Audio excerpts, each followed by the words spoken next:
Dialog Parlemen kembali hadir pemirsa bersama Anda dan kali ini saya Septiana Devi bersama dengan narasumber yang sudah hadir di kesempatan hari ini. Kita akan membahas dengan tema membangun karakter anak bangsa. Kali ini kami akan sampaikan bersama dengan anggota Komisi DPRD Provinsi Jawa Tengah Bapak Yudi Indra Swindarto, SE. Pak Yudi. Ya, selamat siang, apa kabar? Selamat siang semua, semoga sehat dan jangan lupa tetap protokol kesehatan karena sudah ada imbauan dari Pak Presiden juga untuk tetap pakai masker. Tetap pakai masker ya, seperti termasuk kita hari masnya ini ya. Kameramen. Masnya kameramen harus pakai masker kata Pak Yudi ya. Baik, di sebelah Pak Yudi, di sebelah saya juga, saya akan sapa Kepala Keasistenan Pemeriksaan Ombudsman Jawa Tengah, Bapak Sabarudin Hulu SHMH. Pak Sabarudin, selamat siang. Ya, selamat siang Mbak, selamat siang Bapak Ibu, salam sehat. Salam sehat ya, kita pokoknya harus sehat dan kita sudah mematuhi protokol kesehatan dengan memakai masker hari ini. Kita juga akan sapa di sebelah Pak Yudi, ada yang cantik hijau-hijau ya, ini kayaknya ibu-ibu kompak ya, hijau-hijau semuanya. Ada Ibu Dokter Kalau Anda. dibuka cantik banget tuh. Oh cantik banget. Banget. Kita rahasiakan dulu ya Pak ya hari ini.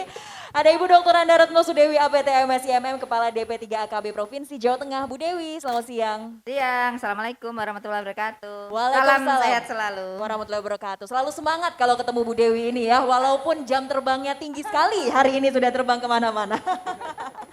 Baik, di sebelah Bu Dewi kami juga akan sapa Kepala Dinas Pendidikan Provinsi Jawa Tengah Ibu Dr. Uswatun Hasanah SPD MPD. Bu Uswatun, selamat siang. Selamat siang dan semangat belajar sepanjang hayat. Wow, semangat belajar sepanjang hayat. Di sebelah Bu Uswatun kayaknya deg-degan ini ya murid-muridnya. Karena langsung bersebelahan dengan Ibu Kepala Dinas. Kita akan sapa ada Shannon Angela Satria, Ketua OSIS SMA Negeri 5 Semarang. Halo Shannon, selamat siang. Halo, selamat siang. Semangat. Semangat. Di sebelah. Rodo tertekan sedih ya. Oh, Kelihatannya kok gemeter tertekan ya Pak ya. Baik, di sebelah Shannon ada Aska Jovi Kesatria, Ketua OSIS SMK Negeri 5 Semarang. Halo Jovi, selamat siang. Halo, selamat siang juga Kak. Selamat siang semuanya. Selamat siang. Wow, teman-teman Jovi pasti bangga ya nih lihat Jovi di TV hari ini ya. Ditunggu Nah, nanti nih. yang pojok itu terlalu kepedean, kayaknya ceweknya banyak. Ketua Tahu OSIS aja, loh Pak, Pak. Ketua OSIS loh Pak.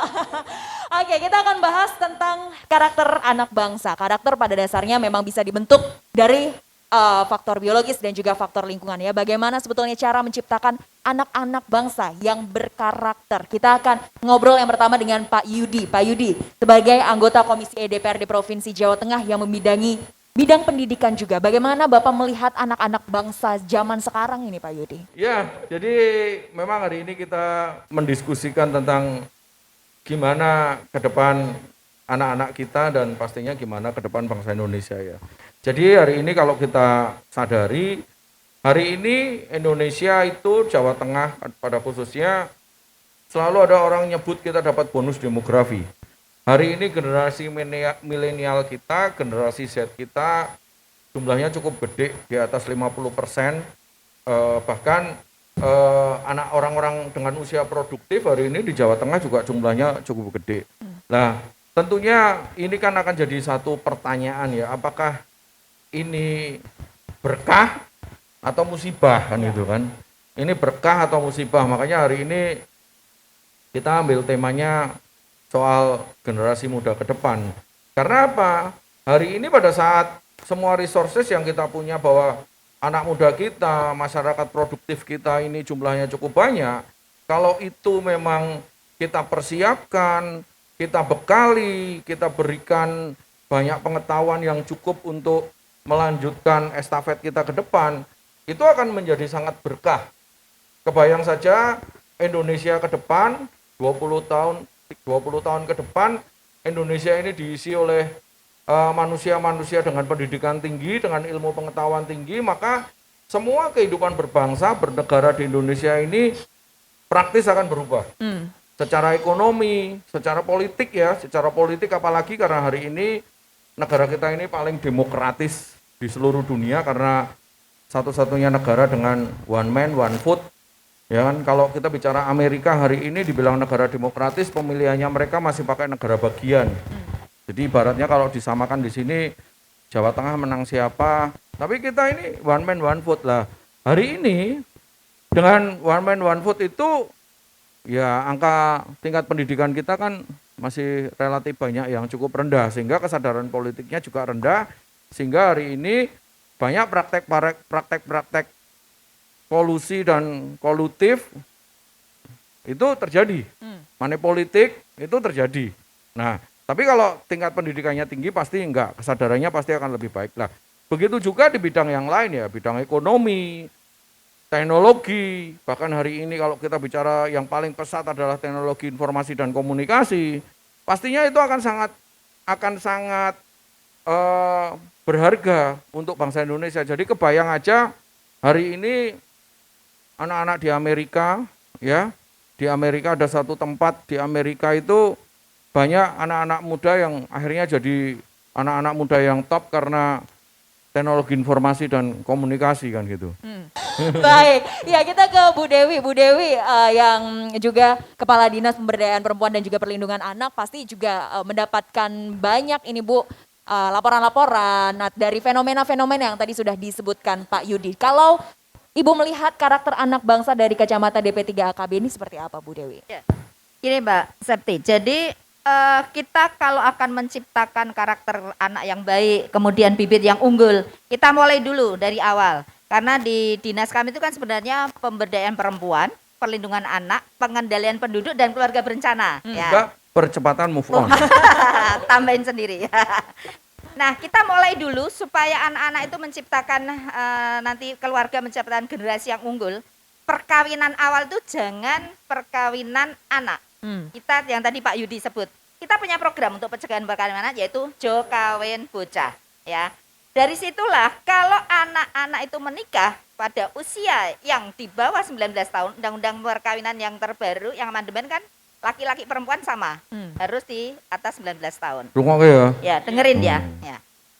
Di situ nanti kalau anak sendiri menikah belum usianya, kita lihat dari apa? Sisi kesehatan, ya kan? Iya. Belum waktunya dia alat reproduksinya itu untuk hamil. Sehingga kan bibitnya nanti juga akan berbeda, ya. Kemudian dari sisi pendidikan. Nah, sekarang kalau misalnya ya hamil pada masa sekolah, ya. Apa ya harus diteruske, ya toh? Kan izin. Nah, kan DO wajib belajar punyanya Bu Us nanti. Nah, Ya. itu ya. Sehingga banyak resiko juga. Kekerasan iya. Lah gimana Bang dia belum mateng? Iya. Dia belum mateng. Kekerasan pasti lebih banyak daripada orang yang menikah sudah kondisi matang. Ya. Itu baru yang perkawinan anak. Sekarang yang mau menikah, benar-benar ini usianya sudah matang. Itu juga ada. Kita bimbingan kepada calon pengantin 3 bulan sebelumnya. Pranikah. Sehingga dia akan tahu. Orang kan biasanya nikah ya. Yang disiapkan apa? Pasti resepsinya gimana, Betul. gedungnya gimana, undangannya piye. Padahal sing diundang sopo? Pak Yudi apa Bu Dewi? Apa Bu Us ya? Kan itu milih-milih. Padahal yang penting bukan itunya kan. Dia harus disiapkan dulu secara mental sehingga ada bimbingan pranikah sekarang 3 bulan sebelumnya. Jadi kalau mau nikah besok ikut catin itu ya. Ikut. Nah dari situ bibit unggul kan harus ada. Bagaimana 1000 hari masa pasca HPK itu persalinan itu juga harus diperhatikan. Mulai ibunya, konsumsi gizinya, semuanya kan harus diperhatikan juga, ya kan? Terus dia pada saat kehamilan itu harus periksa minum makanan ibunya ya Pak. Tapi bapaknya juga harus kan, harus siap gitu. Nah, sehingga masa-masa dari mulai menikah yang Jo Kawin Bocah itu juga harus catin tadi juga calon pengantin.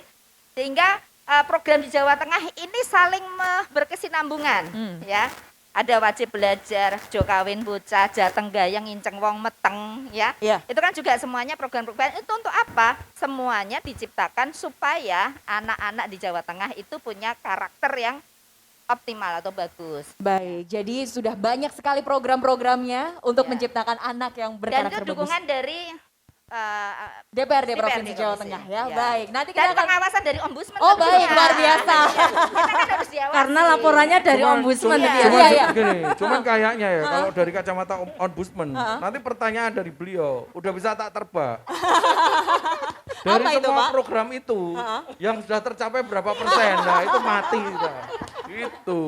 baik. Iya. Nanti kita lanjut Loh, ini harus lagi. idealis. Perbincangan kita pada kali ini pemirsa tetap bersama kami dalam Ngode Ngobrol Bareng Dewan.